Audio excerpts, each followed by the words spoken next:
far you have come with us. Thank you, Lord. We know it's not about power, we know it's not about might, we know it's of your mercy that we are not consumed. We pray we never be consumed in the name of Jesus. Pray as we listen to your word in the year 2020. Oh God, I pray you speak to every heart. Amen. Speaker and the hearer. Amen. All glory will be yours at the end of the Amen. day. In Jesus' wonderful name. Amen. In Jesus' wonderful name we are praying. Amen. Praise Master Jesus. Hallelujah. Very quickly, I want to say Happy New Year once more as we are in the presence of God. It's an Ramadan season. And I pray this season will favor us in Jesus' name. I want us to pay very good attention, notwithstanding that devil is striving, but he will always fail in the name of Jesus. Amen. Open your Bibles with me to Luke chapter 14. Luke chapter 14. Gospel according to Luke chapter 14. I will read verses 28 to 30. I'm going to read from the pulpit here, verses 14 to Luke chapter 14, verses 28 to 30. I'm going to read from here. Just open and follow me. Praise the Lord. For which of you, intending to build a tower, sit not down first and count the cost, whether he has sufficient to finish it. 29. Lest aptly, after he has laid the foundation and is not able to finish it, all that behold it begin to mock him. In verse 30, saying, this man began to build and was not able to finish. God bless the reading of his word in Jesus' name. Amen. This topic this morning is planning for the year 2020. Planning for the year 2020.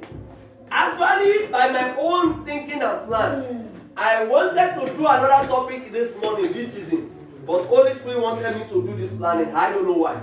But while I was trying to dig deep into all this scripture, I realized one of the reasons Holy Spirit may want me to have done this. Praise the Lord. Number one is that it is one thing for you to start the year 2020 with prayers, with fasting, with whatever spiritual exercise. And at the end of it, you are not able to achieve your goal. Praise the Lord. Now, when we are talking about planning, our Lord Jesus Christ explained this in Luke chapter 14 from verses 28 to 30. He said, which of you intending? What's the word intending? What's the meaning of intending? You are planning. You are intending to build a tower. Which of you intending? That is plan.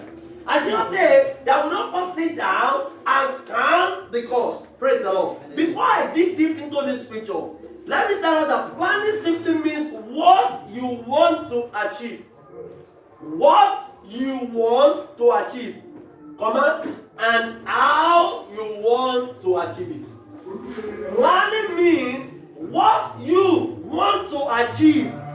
And how you want to achieve it. There is one thing to want to achieve to build another house. There is another thing is that what are those things? How do you think you want to build that house? Praise the Lord. That tells you and I that planning goes beyond mere desire. Hello? What most people normally talk about is their desire. I want to have a new cloth. I want to have a new car. I want to have a new house. I want to set up a new business. I want to marry. They are just desire. How do you want to make them happen? Oh, I want to get the first class in the university. How do you want to make it happen? It's one thing to decide to get the first class in the university. It's another thing to determine how. Do you want to be going to class every time? Do you want to read 3 hours a day? Do you want to read both morning and night? This is how. Praise the Lord. Now, let me tell you something. That your planning is also your vision. Your vision. That is those things that you are looking at, you are thinking of getting. And within a particular period of time. Praise the Lord. In other words, you cannot say, I want to build a new house.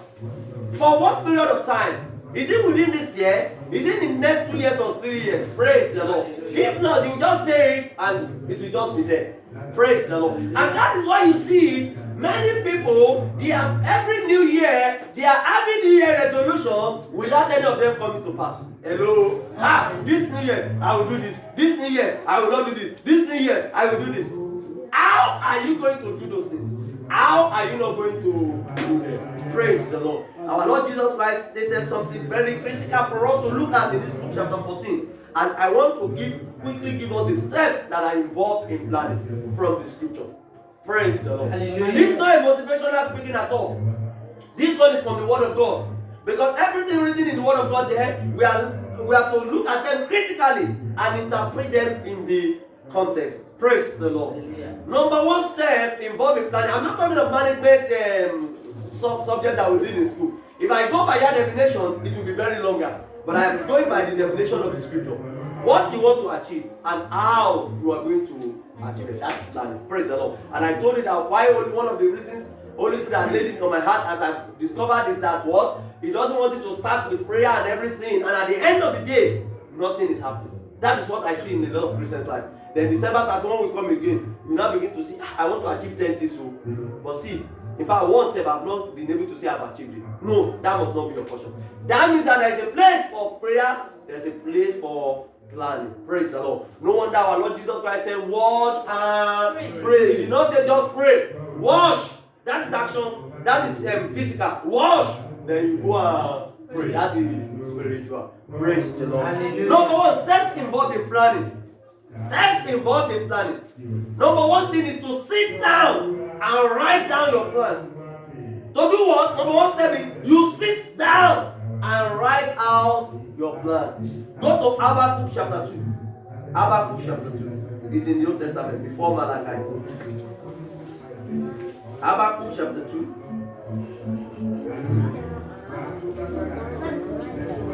Habakkuk chapter 2.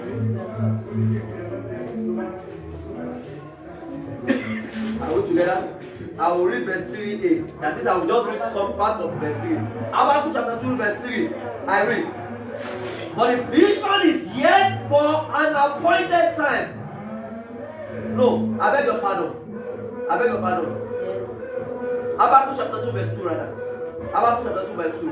And the Lord answered me and said, write the vision. Or how did they put it in your own translation? Habakkuk chapter 2, verse 2. And the Lord said unto me, answered me and said, write the vision and make it plain upon tables. We are to sit down and write down our plans. Are we together in the church? Yes. Okay, you want to do A, B, C, D, E. You have to sit down and begin to do what? Write them down. Why are you to write them down? So that you don't forget. Praise the Lord. So that when challenges come, when so many distractions come, you can always have a point of reference. Oh, what did I say I want to do this year? Praise the Lord. As you are writing them down, you are breaking those plans for the year 2020 down, small. In January, I want to do A. In February, I want to do B. In March, I want to do C. In April, is D I will do. In May, I want to do E. In June, you begin to put them like that. Praise the Lord. So you have to sit down and write out your plan. Habakkuk 2 verse 2 says, and the Lord answered me and said, write your vision. You are to what? You are to write them. Praise the Lord. We are talking about steps involved in planning. And the topic is planning for the year 2020. Praise the Lord. Hallelujah. In number 2. Another thing, after you have written down your plans for the year 2020, you have written them down based on month by month. January, February, March, April, May, and like that. Your own may not be January, February, March. Your own could be like, in the year 2020, I want to achieve this between January and April. Are you getting it? It could be January to April. It depends on what you want to achieve. Praise the Lord. Hallelujah. January to April. Another thing could be May to July. Are you getting it? Another one could be August to, praise the Lord. And your own could be January, February, March. In fact, some of you, your plan may be first week in January, second week in January, third week. So it depends on what your plans are. But you need to write them down. Praise the Lord. Hallelujah. Now, number 2 step that you need to get yourself involved. Let's go back to that Luke chapter 14. Luke chapter 14, verse 28. Luke chapter 14, verse 28. For which of you intending to build a tower, sit not down first. We are talking about sitting down and writing your cost. And count the cost. Somebody say count the cost. Count the cost. Count the cost. What does it mean? You are counting the cost means you are determining what it costs you to achieve your goal or your plan. Praise the Lord. Oh, I want to build a house in year 2020. Is it by mouth you will build a house? No. Is it by mouth? No. Oh, I just want to build a house. Oh, I want to buy this. I want to buy that. I want to be a first class student in the university. Is it just by mouth? No. You just say it and go and sleep and be playing up and down. No. You now need to sit down and determine the cost. Oh, if I want to be a first class in my university, then what it means I need to read more. I need to do all my assignments. I need to move with people that are serious. Praise the Lord. I need to make sure that the courses that I'm not too good at, I need to devote more time to them. Praise the Lord. Oh, I want to build a house. Or I want to start completing my house. Maybe I've started, I've not completed it. Oh, what do I need to do? Now sit down and determine the cost. How many more bags of cement do I need to create an extra room? How many more bags of cement do I need? Praise the Lord. To get it roof. How many bags of cement do I need? How many tipper of sand, filling sand do I need to fill it? Praise the Lord. As you are getting those things, you will now begin to say, oh, how much do they sell it? How much is a bag of cement? So you now put them down. Praise the Lord. You now begin to determine what it costs you to achieve your plans that you are written down. Praise the Lord. Hallelujah. Now, it could be in the ministry, in your own ministry, something. How do I serve God better? Praise the Lord. You now begin to work, determine them. Now, another thing again is this. Another step, number 3. We have talked about number 1, sit down and write your plan. Is that not number 1? Number 2 is that count the cost or determining what it will cost you. Determine what it will cost you to achieve your what? Your plan. Praise the Lord. Number 3. Now, set a realistic time for your plan. Set a realistic time for your plan. What does the word realistic mean? A time that is so reasonable, a time that is practicable for you to achieve your plan. Praise the Lord. You want to build a mansion, for instance. I'm just giving an instance. A mansion will run into millions of naira. Yes. Maybe maybe like 100 million, and depending on the kind of mansion we're talking about, but we run as much as 100 million and above. So, if you want to build that kind of mansion, for instance, then you need to set a realistic time. How long will I be able to do this? 1 year is not visible for me, given your income. 2 years is not visible. Is it going to be attainable in 5 years? Then you can make it 5 years, for instance. Praise the Lord. So, your plan will determine the time you will set. Praise the Lord. If you just want to buy a new pair of shoes, your plan should just be like maybe next week, when I just make some money, I will go to the market and buy it. That one should just be 1 week plan. Praise the Lord. If you don't have any other plan, I'm just giving an instance. But if you have a lot of plan, buying a new pair of shoes may be at the last. So, even though it's small in value, even though it's 2,000, 3,000, 5,000, 10,000, 20,000, but it still does not mean you can achieve it in 1 week. Because you still have some other things more important that you want to achieve. Praise the Lord. So you need to set a realistic time for your plan. If not, it will just be there. Go to Habakkuk chapter 2. Habakkuk chapter 2. So that we can look at all of these things from the Bible.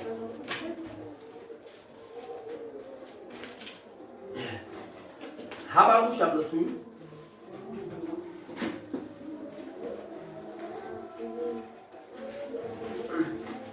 We need to set a realistic time for ourselves. Praise the Lord. I praise Master Jesus. Hallelujah. Now we go to verse 3.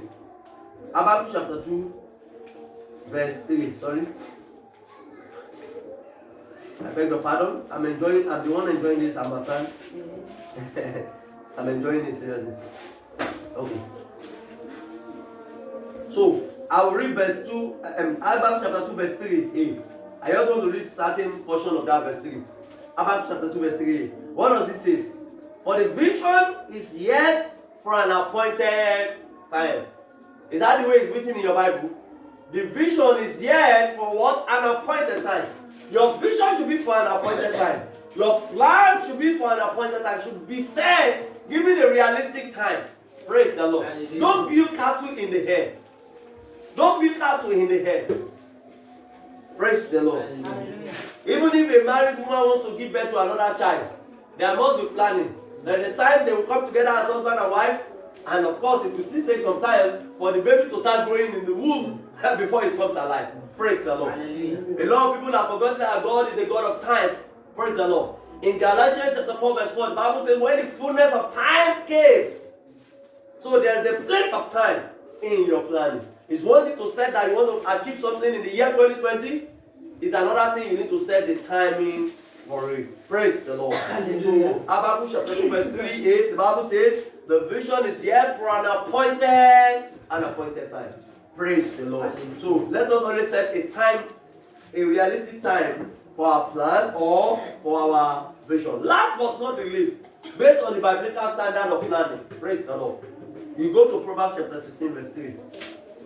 Proverbs chapter 16 verse 3.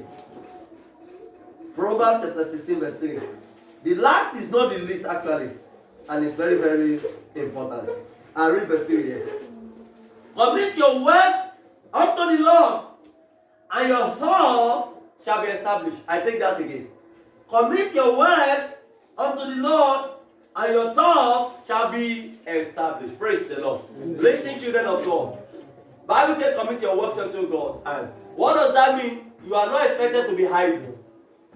You are not expected to be what? To be idle. For you to commit your works, you must have something you are committing unto God's hand. Now listen very quickly. Why a lot of Christians will pray and pray and pray a lot and nothing is happening is because they are not committing something specifically to God's hand. Praise the Lord. Hallelujah. When you go to the place of prayer, there must be something you are committing to God's hand. God, look at this work that I'm doing. God, look at this business that I'm doing. This and this and this are the work and the things I want. When you commit your words unto God's hand, Bible is not saying it will make your thoughts to be established. What are your thoughts? Your thinking, your plan, those things you are thinking to achieve. It's only when you commit it to God's hand, it will make it to come to pass. Praise the Lord. Hallelujah. Now, problem with the Lord is that some are committing their words to God's hand, but they are not sitting down and writing out their plans. They are not counting the cost. They are not determining what it costs them to achieve all of these things. And they are not setting a time for their vision. Bible says the vision is yet for an appointed time. Only what they are doing is to commit to God's hand. Only what they are doing is to pray. They are praying without worshiping. Praise the Lord. That cannot get you to a promised land in the year 2020. You need to wash and pray. You need to have a plan, and you need to commit all of this to God's hand. Praise the Lord. Why do we need to commit it to God's hand? Yes, you can have a very beautiful plan. You can have a very fantastic plan. But if you don't have life, can you plan? Can you do anything? It's only when you are alive that you can do all these things. And who is the owner of your life? Who is the owner of your life? God. So that is why even though you have planned everything you have planned, you must still commit it to God's hand. But worship, don't ever make a mistake that committing it to God's hand without doing your whole part will guarantee success. No. When you commit your responsibility to God's hand, and with God's responsibility is just to fail. You cannot hand over your responsibility to God. You can hand over your plans to God, but not your responsibilities. Now, this is what I'm saying. At home, children have their responsibilities. Am I right or wrong? Parents have their responsibilities. When the children are saying, Mommy, you come and do the sweeping for me, what will happen? They will find themselves in problem. The same thing with children of God. They say, God, I want this, I want this. Also, you're planning, you going to work and doing work. You also want to commit it to God. You want to hand over you want to sit down at home and do nothing. No. There can't be success. Praise the Lord. So, once you want to plan for the year 2020, you need to work, commit everything to God. Now, let me quickly take us back to Genesis chapter 1. For us to know the importance of planning, we are not going to be able to read it. But when you get to read that chapter 1, Genesis chapter 1, read everything. It talks about when the world was without form and the Spirit of God was hovering on the surface of the deep. The Bible says that because there was darkness everywhere, what did God do? God said, let there be light. And the Bible says there was light. After that, the Bible said God saw the light was good. God now separated the greater light from the lesser light. He called the greater light day. The lesser light, he called it night. After that, God said, let dry ground appear. When dry ground, please follow. I want to make a point out of this thing. When God said, let dry ground appear, you know everything was water before. He now said, let trees be coming up. Let them trees that will yield fruit and every grass, let them come forth. After that, God said, let them, the living creatures, all fish and all manner of sea creatures, let them come forth from the water. Everything came forth. And God was doing all this. At the point, Bible tells us that He created firmament. He used that firmament to separate the waters above from the one below. The firmament He called heaven. So anything from that firmament is heaven up there. You remember I told us before that we have different types of heaven. Praise the Lord. So there is that and there is water below. Now, when God created all of these things, the Bible now tells us that what? On the 6th day, God now said, let us create man in our own image. Wait a minute. Are fishes more important than man? No. Are all the trees more important than man? Everything God has created before man, are they important than man? No. But do you know why it happened? God did know if God created man on the first day, what food is he going to eat? Think about it. If he created man on the first day, I think he created fishes and other things in the sea, maybe about third or fourth day or something. So he will not create man on the first day. Man will now have to wait on the third or fourth day for him to start eating. Think about it. God planned creation. God did what? He planned the creation. He first did the thing that should come first, he made them to come first. The man came last. So when man was created, man had everything at his disposal. There were food to eat, water to drink, flower to play with, animals to relate with at that time. There is power in planning. Proper planning and having God on your side will guarantee you success. Amen. But problem we have as Christians, we only pray. Every other thing, we leave it. And at the end of the year, we now see unbelievers that are planning. We now see unbelievers that are doing all these things I've talked about. They are not succeeding. Even though they are not going to heaven. Because without Christ, no heaven. That's the passport to heaven. Praise the Lord. But on earth, they will prosper. Hello? Aye. They will prosper. That's why you see them. Unbelievers, they will prosper. Praise the Lord. Hallelujah. Look at the rich men in the world. How many Christians are there? In the Nigeria, how many Christians are there? In the richest that are on the list. I'm not talking about the ones you think they are rich. Of recent I heard that Dangote moved from 103, the richest in the world. How many, you know how many? We are billions in the world. Even if you are one of the 1 million, you are still rich. So Dangote moved from 103 to 97. He now became, he was in the first 100 richest in the whole world. Praise the Lord. Hallelujah. So God also planned before he created man. So what is holding you not to plan your year 2020? Praise the Lord. Let me say it is not wise.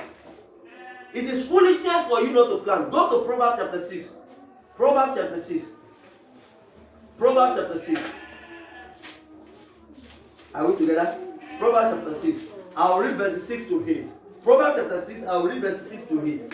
Are we together in the church? Yes. I will read. Proverbs chapter 6, verses 6 to 8. I read. Verse 6. Go to the ant, you sluggard. Consider her ways and be wise. Verse 7. Which having no guide, overseer or ruler. In verse 8.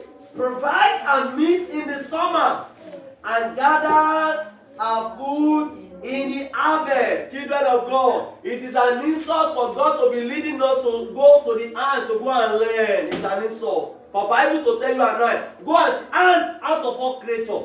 Not even elephant. Not even crocodile. Not even lion. God is not. What is the size of an ant? God is telling a whole flesh body like us through his word that we should go and see ants. Go and look at ants. Go and learn. Praise the Lord. Hallelujah. Go to ants. But there are some people that is talking to like that. Slogan. Lazy people. Fold their hands. They want to substitute hard work with prayer. It's not done that way. You don't substitute your work for prayer. When you must work, you must work. And when you must pray, you must pray. When you live your life as Christian, as a balanced Christian, you must have results. Praise the Lord. Hallelujah. It pains me when I see towards the end of the year, different churches come up. 100 days fasting and praying, 200 days fasting and praying, 1 million fasting days and praying. I begin to ask myself, fine, it's okay, it's fantastic. But the misunderstanding, the understanding of most of them is that fasting and praying that will guarantee success? No. No. And that is why you see every year, it's just a normal program. It's just a routine. We are starting a fast and praying. They fast again. Another year, fast again. What is changing? Every time you embark on an activity as a Christian, there must be a result. Listen, God said, sowing time, harvest time, summer and cold, night and day. He said it will not cease. Every time you sow, there must be reaping. Oh, yes. So when you are a Christian, you are involved in an activity and nothing is happening, it has just become a religious exercise. Praise the Lord. And that's why I sounded the caution last year that even though this month is our fasting, we come together, particularly on Sunday, we come together, we seek the face of God. But don't put your mind in the fasting to give result. We'll fast, we'll pray, because we have to commit our works unto God's hand. But we must go out there and work. God will not prosper us. He will not give you a night, good strength. We will not fall sick. We have strength to do that work. We now meet favor. Maybe you are just doing your work. Maybe every day you make 1,000, you make 2,000, you make 5,000. One day you just go to work, you make 10,000. But if you do not go to work, will God throw it down from heaven? No. I pray God will give us understanding. Amen. So children of God, we need to be very wise. When Bible is saying go to an ant, they said they don't have overseer, they don't have a leader, but they prepare their food in summer and they gather their meat in the harvest. Praise the Lord. So it means even God created all these creatures, all these small animals. He created them and still gave them some sense. You see chicken now. We don't have any chicken. We don't have any chicken we are rearing. But you see some that are going up and down. Every time they see us open the kitchen door, they will come. Why? Because they know we throw out food. They still have small brain. Even though their brain is not as quality as ours. They know where they go. In fact, their owners may not have their time. I'm not sure these ones I'm talking about, their owners have their time. But when you open at it, when they even see you coming, they will be running after you. What concerns them? At least they know food will come for them. Praise the Lord. So they are wise. They know where they will get results. God will give us understanding. Without wasting time, let me look at the areas we need to plan. What are the areas we need to plan as Christians, particularly for the year 2020? Are we ready to do it? Are we ready to take it up? Number one, we need to plan for our spiritual life. Plan for what? Our spiritual life. Planning for our spiritual life. Go to Matthew chapter 6 verse 33. Matthew chapter 6 verse 33. We need to plan for our spiritual life. Matthew chapter 6 verse 33. 33. I read from here. But seek ye first the kingdom of God and his righteousness.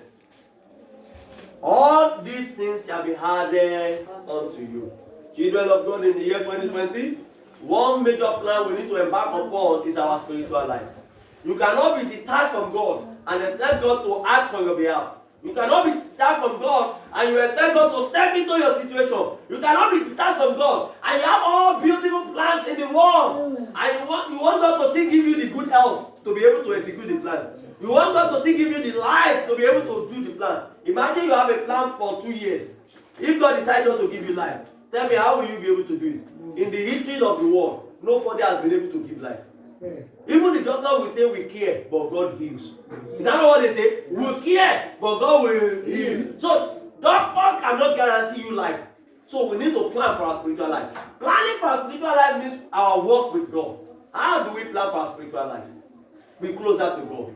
You have not been having fellowship with God at home on a daily basis. You must find time, even if it's 5 minutes. Let me tell you one thing. We don't teach people to be religious here. Don't let anybody fool you or put you. How do I really put it? Don't let anybody give you a standard that you are struggling to meet up with. If it's in a day, if it's 5 minutes to 10 minutes, you can fellowship with God. Please do it consistently. Over time, you will grow. Praise the Lord. Hallelujah. As a pastor, I started that way. Until 1 hour or 1 hour plus is nothing to me. Praise the Lord. But the important thing is not about how long, it's how well. Quality of fellowship is what matters when it comes to your spiritual walk with God. You can be in the presence of God and just be saying all sorts of things just to make sure time passes.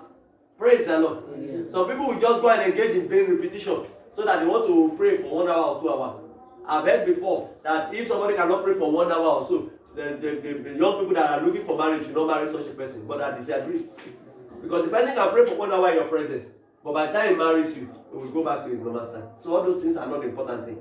But when we bring them up in the fear of God, whether somebody is watching you or not, you will do the right thing. Praise the Lord. You need to plan your spiritual life. You need to plan that in this year, I don't want to miss any service. In this year, I don't want to miss Bible study. In this year, I don't want to miss fellowship. In this year, I don't want to miss all important programs. No program is not important. No program is less important. Everyone is important. But plan. Praise the Lord. And let me tell you, as you are planning those things, God will be giving you grace. If there's a particular day you need to work from morning till night to make maybe like certain amount of money, God can give you that grace and say, today, my son is going to service today. Don't let him work in the night. let him make all the money on time. And you see that, today, I've made all the whole money for the day now. God wants you to attend service. Praise the Lord. But when God is visiting you with goodness, don't forget his presence. No wonder David said, and I will dwell in the house of the Lord forever. Praise the Lord. Plan your spiritual life. Plan to walk with God. Plan to study the Bible. Plan to fellowship with the word, with the believer. Praise the Lord. The Bible tells us in Hebrews chapter 10 verse 25 that we should not forsake the assembly of ourselves. Praise the Lord. We need to plan, of course, to contribute to the church. What are your plans for the church you are coming? You need to have plans. It's not necessarily it's money, but let's go to 1 Corinthians chapter 3 verse 6. Because we need to have an understanding of what this plan is entailed. 1 Corinthians chapter 3 verse 6. 1 Corinthians chapter 3 verse 6. I will read from here. I have planted, Apollos water, but God gave the increase. I have planted, Apollos water, but God gave the increase. What was Apollo doing? He was watering. When God has planted a church, it's like a seed. If you don't water it, will it grow? No. So how do you water the church of God? Pray, God, who are those people I should evangelize? Who are those people I should invite to your presence? It's not every one of us that will be a pastor. But you can be a soul winner. You can bring somebody to come and hear the word of God that you have been hearing, that is making your life to be better. Praise the Lord. Plan. Only people will lead you to people. Only people will give you a message for them. Praise the Lord. Some of you, it could be money. Contribute to the cause of the gospel. Praise the Lord. Now, in this ministry, we don't normally ask for money. Praise the Lord. But you can look at what we need. Like fuel, we make use of fuel. One day you can just be coming. Bring the gallon of that. Pastor Teko is for the church. And we'll be using it. Praise the Lord. Just look at things around. Praise the Lord. So you need to plan to contribute to the church. The Bible says, Paul planted, Apollo is watering. And what is God doing? God will now be increasing. It means that everyone has his own role. Assuming Paul did not plant, Apollo did not water, will God give increase? No. So I pray God will help us in Jesus' name. So number one thing to plan for in the year 2020 is your spiritual life. Let me go to number 2. Your resources or your finance. Number 2, your resources or your finance. Now, we are not going to read. Okay, let me quickly read it because it's not big. But when you get home, you read it well. Genesis chapter 41. Genesis chapter 41. When you get home, you read it from verse 1. But I am going to read verses 53 to 57. Genesis chapter 41. I'm going to read from 53 to 57.